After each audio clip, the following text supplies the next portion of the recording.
Vamos a hablar de esa moción de censura y lo vamos a hacer con don José María Figaredo, al que ya le agradezco su presencia en el estudio, que es secretario general del Grupo Parlamentario de Vox y presidente de Vox en Asturias. Sí, señor. Muy buenas tardes. ¿Qué tal, Horcajo? ¿Cómo vamos con la moción? ¿Qué se sabe de la moción? ¿Cuándo se va a votar? ¿Sabemos cuándo se va a votar? ¿Si miércoles por la mañana, última hora o por la tarde? ¿Tenemos alguna concreción? No hay una concreción de la hora, se va a votar una vez que termine de la intervención de todos los grupos, con la intervención de cierre del Gobierno, y lo más probable es que sea el miércoles por la tarde, porque, bueno, pues son muchas intervenciones. Sí que nos ha adelantado la presidenta del Congreso que va a tratar de acumular cuantas más intervenciones el martes mejor, de tal forma que el martes muy probablemente terminemos tarde, para acumular cuantas más intervenciones mejor, y el miércoles pues en algún momento cercano a la tarde pues no será muy de noche, pero sí por la tarde. ¿Qué le parece a usted las preconfiguraciones del sentido de cómo va cada uno a ese debate y votación de la moción de censura de Vox? Dice el Partido Popular que procurarán ignorarles. Yo no sé cómo se puede hacer eso ese día, pero bueno, en cualquier caso eso es lo que dice. Y dice Esquerra Republicana que van a aprovechar para darle cera a Sánchez. Bueno, precisamente es un poco lo que busca esta moción. Esta moción es una censura al Gobierno. El Gobierno está siendo un Gobierno desastroso, ha sido un traidor para con todos los españoles en todos los aspectos, pero es que ha sido un traidor incluso para con sus socios, que son precisamente unos traidores de España, pero al final aquí lo que tenemos que elegir es si los españoles quieren, bueno, los españoles, si los diputados que están ahí sentados quieren elecciones o Sánchez. Esa es la pregunta. Y creemos que entre elecciones y Sánchez, muchos diputados preferirían elecciones. Muchísimos. La duda es cómo se puede justificar que alguno de los diputados, en ese dilema entre elecciones o Sánchez, prefiera a Sánchez. Entonces, en mi cabeza solo cabe votar a favor de esta moción de censura. Bueno, salvo prejuicios. Salvo prejuicios, que es precisamente, claro, dice usted, ¿cómo pueden estar adelantando? Bueno, es la historia de siempre, ¿no? Todo el mundo, todos los partidos, salvo Vox, son muy moderados. Vox se supone que es el partido más radical, el partido, la ultraderecha, bueno, una cosa. Bueno, pues sin siquiera haber escuchado al candidato, que es el señor Tamames, sin siquiera haber escuchado, todos los partidos tienen ya una posición clara. ¿Cómo puede ser? Habrá que escuchar lo que dice, habrá que escuchar cuál es su análisis, habrá que escuchar sus propuestas, que vamos, son sencillas, convocar elecciones. Habrá que escucharlo y a partir de ahí decidir el voto. Luego hay otro mantra sobre el que yo quiero conocer su opinión, y es que hay quien cree que como esta moción de censura no va a prosperar, va a ser un balón de oxígeno para Pedro Sánchez. O sea, eso es minusvalorar de saque a Ramón Tamames, que tiene capacidad sobrada y demostrada para poner a Sánchez en un verdadero brete. Yo creo que puede demostrarse el miércoles que hay una gran capacidad de erosión en esta moción de censura. ¿Cómo lo ve? Bueno, por supuesto. Eso de que la moción está abocada al fracaso, yo no lo veo tan evidente. No lo veo nada claro. ¿Por qué está abocada al fracaso? Todos los grupos sabemos ya lo que vamos a votar, todos. Habrá que esperar allí y a ver qué dicen. Porque yo estoy convencido de que, vamos, si los diputados votasen en conciencia, muchas veces nos sucede, pero estoy seguro de que incluso algún diputado socialista estaría dispuesto a votar a favor de esta moción. ¿Me quiere decir usted que algún diputado socialista murciano o alicantino, aquellos a los que les han cortado el agua, que es que en Murcia viven 160.000 personas de la agricultura y con el corte del trasvase Tajo Segura que ha llevado a cabo este gobierno, esos puestos de trabajo están en peligro? O sea, ¿los diputados socialistas elegidos por Murcia van a ser capaces de ir a sus vecinos y decirles estoy de acuerdo con este gobierno? Somos socialistas todos, pero ¿estamos de acuerdo con que nos corten el agua? ¿Estamos de acuerdo? ¿Esos diputados no se van a sentir tentados de convocar unas elecciones? Yo creo que sí. Eso quizás es un pensamiento muy cándido, el mío, muy de... Naif. Sí, muy naif, pero es lo que hay que intentar. Y lo mismo sucede con todos los socios del gobierno. ¿Usted cree que nadie se va a sentir tentado de votar a favor de una convocatoria de elecciones? ¿Nadie? ¿El Partido Popular, los diputados populares no quieren que se celebren elecciones? Yo creo que esto tiene bastantes ¿Hay posibilidades. partido, cree usted, entonces? Yo creo que hay partido siempre. Hasta el rabo todo es toro. Claro. Vamos a ver, Tamames, ¿cómo ve usted a Tamames? No sé si ha tenido oportunidad de charlar con él en las últimas horas. ¿Cómo está Tamames, que ya le han dado permiso para acometer el debate sentado? Y que, bueno, yo creo que nos va a dar una sorpresa en cuanto a energía en ese debate. Bueno, el profesor Tamames es un personaje muy curioso, es un tipo que para la gente de mi generación no ha tenido el impacto que ha tenido para gentes de otras generaciones, pero es un personaje relevante de la historia de España. Es un tipo que doctrinalmente bueno, ha pasado por posiciones políticas muy distintas, pero desde luego es una persona que tiene experiencia, que ha vivido en la política de otras épocas de España, que ha pasado la transición, que tiene conocimientos económicos profundos. Es una persona que representa en muchas cuestiones esa sensatez que incluso un buen socialista, si existiese, podría compartir. Es un candidato absolutamente independiente, que fue precisamente lo que se decía. No, bueno, es que claro, la moción de Vox, la anterior que se presentó, no, es que no vamos a votar a Abascal. Bueno, ¿quieren a alguien independiente? Ahí tienen a alguien independiente. Ahí tienen a alguien que no es Vox. No es Vox. La prueba es que en muchísimas cuestiones no opina lo mismo que Vox. Hoy Pero es lo que decía, tiene un candidato he independiente. leído una entrevista con Alfonso Guerra en la que decía que el PSOE ha enterrado el socialismo liberal. Bueno, sí, pero no sé si socialismo liberal es compatible entre sí, ¿no? Pero, sí, es una contradicción. Pero bueno, pero el PSOE de hoy en día es totalmente irreconocible. Yo no sé si por casualidad alguna persona que en los años, pues eso, 80 fuese militante socialista y que nos escuche, lo verá. Este Partido Socialista de hoy en día es, pues no sé cómo decirlo, pero una copia muy deteriorada de lo que era aquel Partido Socialista. Un partido que tenía concepto del fundamento de la unidad de España, que defendía pues eso, la igualdad de todos los españoles ante la ley, que defendía bueno, pues determinados valores que eran de alguna forma comunes a todas las fuerzas políticas y que el PSOE de hoy en día pues ha roto. Destrozado, diría yo. Que se ha liado con quienes quieren la ruptura total de España, que ha liquidado la igualdad entre los españoles, que ha promovido leyes que son absolutamente aberrantes, desde la ley trans, que tiene unos efectos nefastos, a la ley del solo sí es sí, que está dejando en la calle a todos los violadores. Continúa machacando y destrozando a los autónomos y a los trabajadores, que al final es que son la base de España y la base también de lo que era aquel Partido Socialista. Los están destrozando, es que es incomprensible. Entonces, bueno, pues es que no queda otra alternativa que presentar una moción de censura. Hay que intentar desalojar a este gobierno con todas las herramientas que sean posibles. Algunos medios de comunicación están muy furiosos con la moción de censura. Algunos, por no decir todos. Bueno, algunos muchos, pero no todos tampoco. No, todos, salvo nosotros, los independientes. ¿Sí?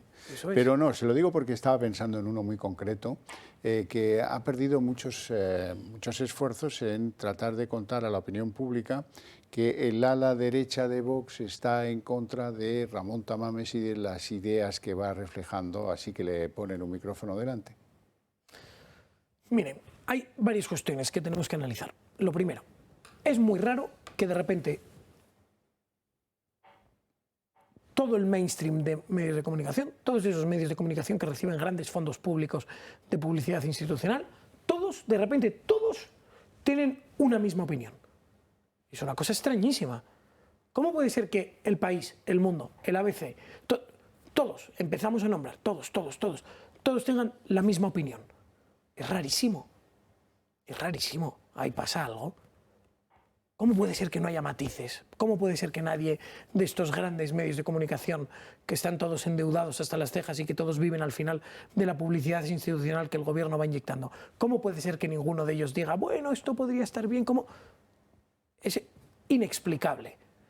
Es decir, la realidad es que medios independientes sois muy pocos los que estáis. Y sois los únicos que manifestáis una opinión eso, disidente. Don José María, yo siempre añado, porque conozco bien a Ramón Tamames, ha sido tertuliano de mis programas hace 1000 años, le conozco bien y sé que él puede aportar en ese debate una visión que a muchos les va a extrañar.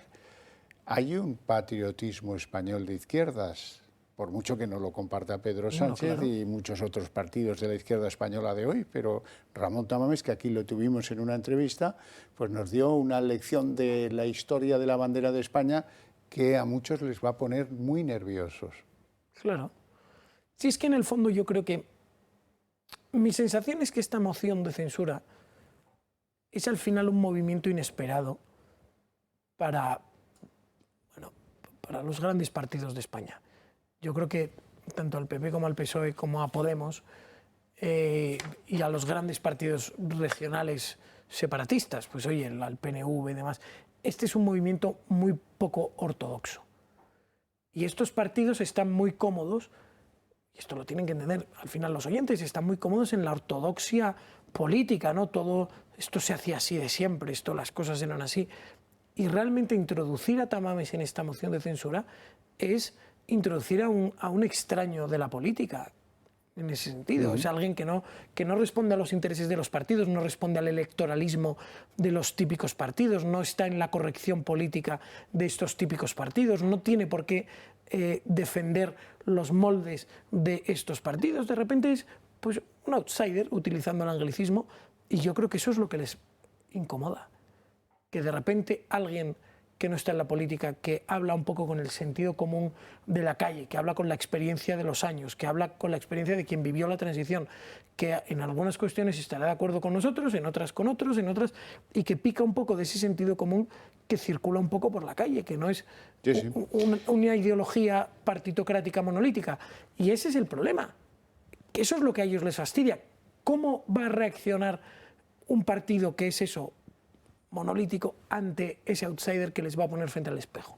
Y luego que Sánchez, con Ramón Tamames, espero y deseo que pierda su principal arma dialéctica, que es el insulto. ¿Y cómo va a insultar él a Ramón Tamames cuando presente la moción de censura? Pues es bastante complicado. Y luego hay otra cosa que le da un elemento, un valor nuevo a la moción de censura, que es que me da la sensación que va a ser la última oportunidad para el hemiciclo de hacerle un reproche a Pedro Sánchez, porque él ya tiene sus cálculos hechos. En Semana Santa se pone el gorro de candidato y luego a lo de la Unión Europea. Eso es. Eso es, desde luego este va a ser un debate muy global.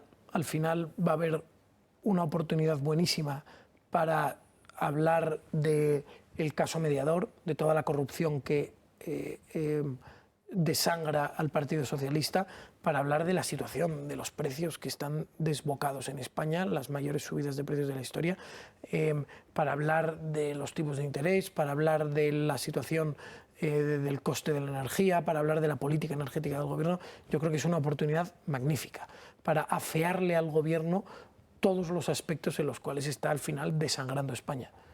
Bueno, vamos a aprovechar ese guiño que me hace usted. Hablemos de inflación. Los datos de la inflación del mes de febrero reflejan pues, que el grupo de alimentos y de bebidas no alcohólicas ha subido pues, un 16 y pico %. Eso significa que sin que haya reproche, apenas hay reproche, las medidas del gobierno han fracasado y nadie le exige al gobierno que implemente nuevas medidas. Eso me... Justo hoy ha intervenido Iván Espinosa en el Congreso al respecto y hizo un símil que es muy interesante. En lo que va de año llevamos una subida de los precios del IPC récord. Nunca jamás había habido tal subida y parecía que los precios se empezaban a estancar. Pero es que ahora ha habido una nueva subida superior incluso a la anterior que se acumula en este mes. El símil que hizo Iván dice que si fuese esto una competición ciclista, sería como haber subido el Tourmalet y una vez que los españoles han subido el Tourmalet, con el esfuerzo que ellos suponen, les tocase subir la etapa de los lagos de Covadonga. Sí, sí. El desgaste para la sociedad española es inasumible. La situación es absolutamente inmanejable. La inflación está disparada, el coste de la vida se incrementa a un precio galopante, no solo la inflación en los precios de los productos, lo que es la cesta de la compra, también todo lo que son los productos energéticos, los productos bancarios, el coste de la deuda, las hipotecas. En definitiva, es que la situación para los españoles se está haciendo absolutamente inmanejable. Y mientras tanto el gobierno lo que está es perdido con sus, pues eso, tapando los casos de corrupción que le desangran, sea la historia esta del diputado Bernardo Fuentes, qué ministerio estaba afectado por ello, porque este señor al final lo que hacía era conseguir contratos públicos. Los casos de corrupción en Valencia, que son 3 que giran en torno al presidente del gobierno socialista también en Valencia. Entonces al final el PSOE está más en tapar sus crisis internas que en gobernar para los españoles. Y así estamos, pues hechos polvo. Bueno, última cuestión. Me gustaría conocer su opinión a propósito de la reforma de las pensiones, que está muy ufano el gobierno, que hoy la presentaba con los sindicatos, que, en fin, que no cuenta con el agente social de los empresarios y que no resuelve en absoluto el problema, da la sensación. La cuestión de las pensiones es un problema que el gobierno no quiere encarar. Para que todos nos entiendan, el sistema de pensiones en España se basa en que los cotizantes actuales pagan la pensión de los cotizantes pasados. Pero es que la pirámide poblacional en España está invertida. Necesitamos reformar ese sistema.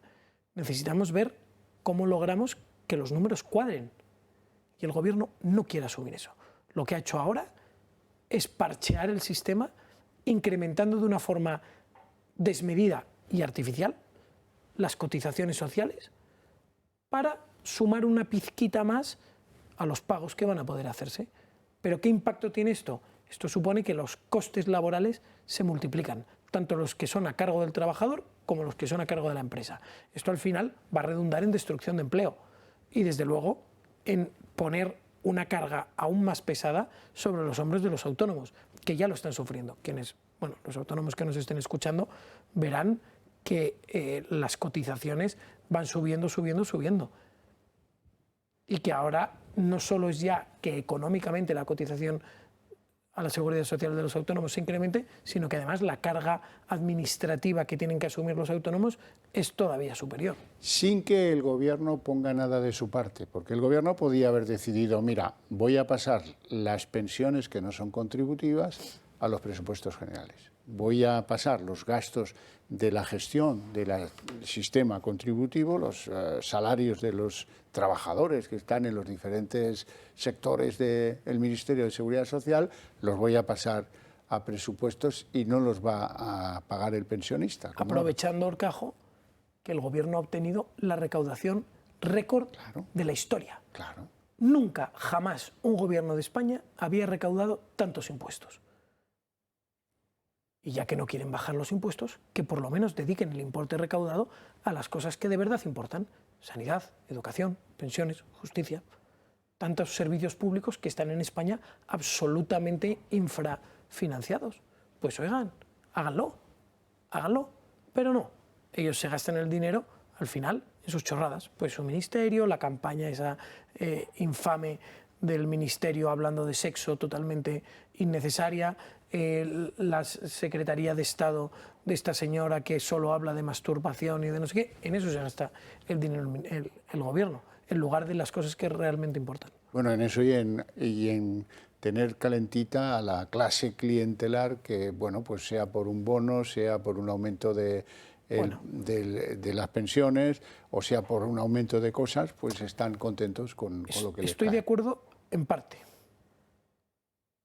Porque si yo fuese uno de esos jóvenes a los cuales el gobierno les ha prometido 200 euros al año, un bono de 200 euros al año, yo más que voto cautivo, lo que me estaría pareciendo es un insulto. ¿Qué pretende arreglar este gobierno con 200 euros al año? Si es que solo la subida de la gasolina en los últimos meses ya devora eso en un mes. ¿Qué pretenden? O lo mismo, ayer el Partido Socialista confesó que quiere quitar el bono social térmico para electricidad y para gas a las familias numerosas. A mí que me lo expliquen. El gobierno del escudo social. o sea, ¿qué clientelismo están consiguiendo? O sea, es que es evidente que es lo que pretenden conseguir, pero es que hasta eso lo están haciendo mal. Don José María Figaredo, un placer enorme tenerte en el programa. Muchísimas gracias, de verdad.